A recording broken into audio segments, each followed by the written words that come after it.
जिन्होंने 25 से 30 साल के बीच में ही अपनी जवानी बर्बाद कर ली। क्या करते क्या थे?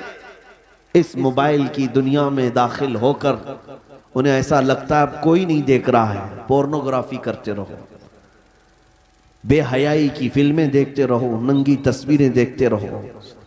मेरे अजीजों, मैंने एक डेटा निकाला था लॉकडाउन के मौके पर, उसमें जो इंटरनेट में सर्च करने का जो डेटा आता है कि किस चीज को कितनी बार सर्च किया गया है, तो पता है आपको, हैरत होगी, एक रिपोर्ट आई है इस लॉकडाउन के बीच में 95% अगर नेट में कोई चीज सर्च हुई है तो पोर्नोग्राफी, गंदी तस्वीरें और नंगी तस्वीरें देखने के लिए सबसे ज्यादा सर्च किया गया है। ये क्या हो रहा है? आपको अंदाजा भी है कि दुनिया तुम्हें तबाही के किस दहाने पर ले जाना चाह रही है। मैं आज ये बातें खुलकर इसीलिए अर्ज कर रहा हूं कि अगर आज तुम बेदार नहीं हुए, कल तुम्हारे आने वाले बच्चे ये ना पूछे कि मोहम्मद किसका नाम था। मुआज़ल्लाह रब्बिल आलमीन। कुरान क्या चीज है? क्योंकि मैंने ये जिद्दा में, अरब में, सऊदी अरब में एक शेख को कहते हुए सुना, अरबों ने अपने बच्चे ऑस्ट्रेलिया में, अमेरिका में पढ़ने के लिए बचपन में ही डाल दिए थे, और जब बच्चे वो जवान होकर के आए तो अपने बाप से इस बात पर लड़ने लगे कि अल्लाह एक ही क्यों है। ये कहां की बात कर रहा है? अरब की बात कर रहा हूं। आज यहाँ के भी हालात कोई दिगर नहीं है। तुमने भी बच्चे पैदा होते बोलते ही दूसरों की झोली में डाल दिया। तुम ये चाहते हो कि मेरा बच्चा फर फर अंग्रेजी बोलने लगे तो बहुत बड़े कमाल का बच्चा है, बहुत पहुंचा हुआ बच्चा है। तुम्हें पता ही नहीं कि दुनिया अपने कदमों में गुलाम बनाने के लिए सारे हथियार लाकर रख चुकी है, लेकिन फिर भी मैं अपनी इस किश्ते वीरान से मायूस नहीं।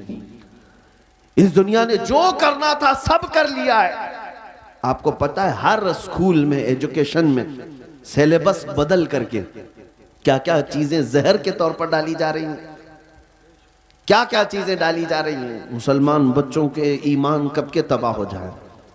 एक स्कूल के एक किताब मेरे पास लाई गई थी, काफी साल हो गए, जिसमें चौथी या पांचवी की या तीसरी की, उसमें इंग्लिश में एक पोएम थी जिसका मतलब ये होता था कि खुदा कभी कभार उतरता है, इंग्लिश में गॉड उतरता है और बीच पर नाचने वालियों को गौर से देखता है, कभी वाइन पीता है, नाउज़ बिल्लाहि मिन ज़ालिक। ये बचपन के उन दिमागों में अगर ये चीज जाए, मैं किताब तलाश करता रहा, मुझे नहीं मिली। किसी साहब ने कहा था कि कोई टीचर ये पढ़ा रही थी स्कूल में। अगर यही सारे मामलात रहे तो मेरे आका की वो हदीस भी सादिक आती, कुल्लु मौलूदिन यूलदु अलल फितरा व अबवाहु युहव्विदानिही औ युमज्जिसानिही औ युनस्सिरानिही। हर पैदा होने वाला बच्चा इस्लाम की फितरत में पैदा होता है, लेकिन उसके माँ बाप उसे यहूदी बना देते हैं, ईसाई बना देते हैं, या आग का पुजारी बना देते हैं। आज यही तो हालात है। तुम्हारे घर का बच्चा तो ईमान पर पैदा हुआ था, लेकिन तुमने किसी और की गोद में डालकर कब के उसे काफिर बना दिया। और नबी पाक सल्लल्लाहु तआला अलैहि वसल्लम ने यह भी फरमाया, क़यामत के करीब एक जमाना ऐसा आएगा तुम पर, सुबह तुम मोमिन रहोगे, शाम में काफिर हो जाओगे। रात को मोमिन सोओगे, सुबह काफिर उठोगे। मैं सोचता था ऐसा कैसे हो सकता है। मेरे अजीजों, दुनिया ने इतने हथियार भी तुम्हारे पास रख दिए हैं, तुम्हें खबर भी नहीं होती। तुम गाने सुनते सुनते सो रहे होते हो, कई कुफरिया कलमात उसमें आते हैं।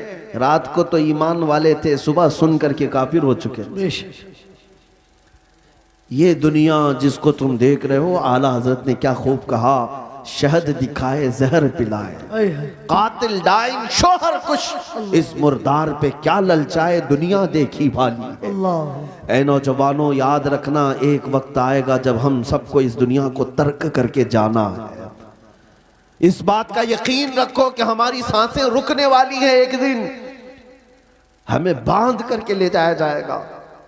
आज तुम मस्जिद में बुलाने के बावजूद नहीं आते, कल तुम्हारा कफन बांधकर, रस्सियां बांधकर इमाम के सामने लाकर रख दिया जाएगा। जिंदगी भर नहीं पड़ता था, लेकिन अब इमाम तुम पर पड़ेगा। और फिर जाओगे, किस सफर पे जाओगे बताओ, कहां जाओगे? कोई ऐसी जगह तुमने ढूंढ रखी है तो मैं तुमसे फिर बात नहीं करूंगा कि मरने के बाद मैंने एक सेफ जगह देखी है है तुम्हारे पास? तुम्हें पता है जाना तो वही है जहां सब पहले वाले भी गए। बड़े बड़े वक्त के पहलवान, बड़े बड़े मालदार जहां गए, जिनके पास पैसों की रेल पेल ऐसी थी कि वो घर बैठे जो चाहते हासिल हो जाता, घर बैठे। तुम्हें पता है सिकंदर आजम एक बादशाह, दारा नाम का एक बादशाह, जब वो मर रहा था तो उसने एक वसीयत की थी, आधी दुनिया पर उसने हुकूमत की। अपने चाहने वालों से कहा कि जब मैं मरूं तो मुझे पूरा दफन करना, लेकिन मेरे दोनों हाथ ऊपर रखना, कब्र में इसको दफन मत करना। लोगों ने पूछा ऐसा क्यों? कहा ताकि दुनिया बार बार मेरे कब्र के पास आकर देखे आधी दुनिया फतह करने वाला भी जमीन पर खाली हाथ सोया हुआ है, कुछ नहीं है इसके पास। हमारे कफन भी जो बांधे जाते हैं ना, एक जेब भी नहीं रखी जाती, रखी जाती है ना। हम अपनी मैयतों के सिराने एक सिक्का रखते हैं ना एक नोट रखते हैं। तुम्हें पता है हम उस दुनिया के सफर पर जा रहे हैं जहां पैसा काम नहीं आएगा, जहां दौलत काम नहीं आएगी, न फरिश्ते रिश्वत लेंगे, न बारगाह इलाही में किसी और तरीके की कोई गुंजाइश तुम्हारे लिए निकल जाएगी दुनियावी एतबार से। अजीजा ने गिरामी वकार, जब हमें पता है कि हमें उधर ही जाना है, तो इसलिए आज हजरत अनस रदी अल्लाह ताला अन्हु की हदीस मैं सुनाता हूँ। हजरत अनस कहते हैं इस हदीस से ज्यादा मुझे किसी और से खुशी ही नहीं हुई थी। क्या है वह हदीस? नबी पाक सल्लल्लाहु ताला अलैहि वसल्लम ने इरशाद फरमाया, अल मर्उ मा मन अहब, इंसान क़यामत के दिन उसी के साथ होगा जिससे दुनिया में मोहब्बत करता था। बेशक बेशक। हजरत अनस से पूछा गया इस हदीस से आपको इतनी खुशी क्यों है? हजरत अनस कहते हैं इसलिए कि मैं रसूलुल्लाह से मोहब्बत, सुभान अल्लाह, इसलिए कि मैं अबू बकर व उमर से मोहब्बत करता हूँ। मेरा यकीन है कल क़यामत के दिन इन्हीं के साथ रहूं। नारे तकबीर, आज नारे रिसालत। आज है नौजवानों, अगर तुम किसी और के फैन हो, किसी और के पैरोकार हो, किसी और के मुत्तबे हो, तो तुम्हारे लिए तुम्हारी जिंदगी मुबारक। तुम जिसके पीछे चलना चाहो, एक बात याद रखना, क़यामत के दिन उसी के साथ उठाए जाओगे, उसी के साथ उठाए जाओगे। और जहां तुम्हारा वो आका जा रहा होगा वहीं तुम्हें भी ले जाएगा। लेकिन अल्हम्दुलिल्लाह मुझे इस बात पर फख्र है, मैं अक्सर नौजवानों से कहता हूं कि एक काम करते हैं, तुम बार बार हमारे समझाने से आते नहीं, कभी तुम अखलाक रसूल को हल्के में ले लेते हो, सुन्नतों को हल्के में ले लेते हो, इस्लामी जिंदगी को ऐब समझने लग जाते हो। उन नौजवानों से मैं कहता हूं चलो ठीक है, मैं और तुम मिलकर एक काम करते हैं, मैं और तुम मिलकर एक काम करते हैं। तुम जिस फिल्मी एक्टर को या किसी हीरो को बहुत ज्यादा पसंद करते हो, उसे एक चिट्ठी लिख देना, उसे एक लेटर लिख देना कि मेरी जिंदगी खत्म हो जाएगी, मैं मर जाऊंगा, मुझे मेरे लोग कब्र में ले जाकर दफन करेंगे, तो आप जरा मुनकर नकीर से बचाने के लिए मेरे पास आ जाना। लिखोगे?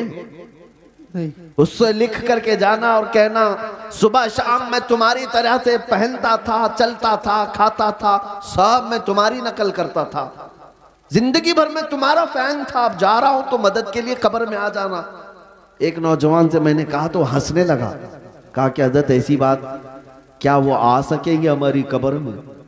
कहा तुझे नहीं मालूम, जब तुझे इतना मालूम है कि वो न आएगा न मदद करेगा, लेकिन मैं अपनी बात जरूर कहूंगा।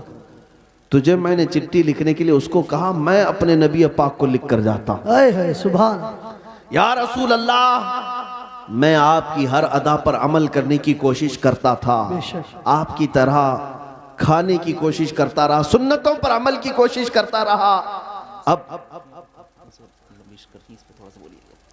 अब मैं जब दुनिया से जा रहा हूं तो ए रसूल मुख्तार सल्लल्लाहु ताला अलैहि वसल्लम आप तशरीफ ले आना।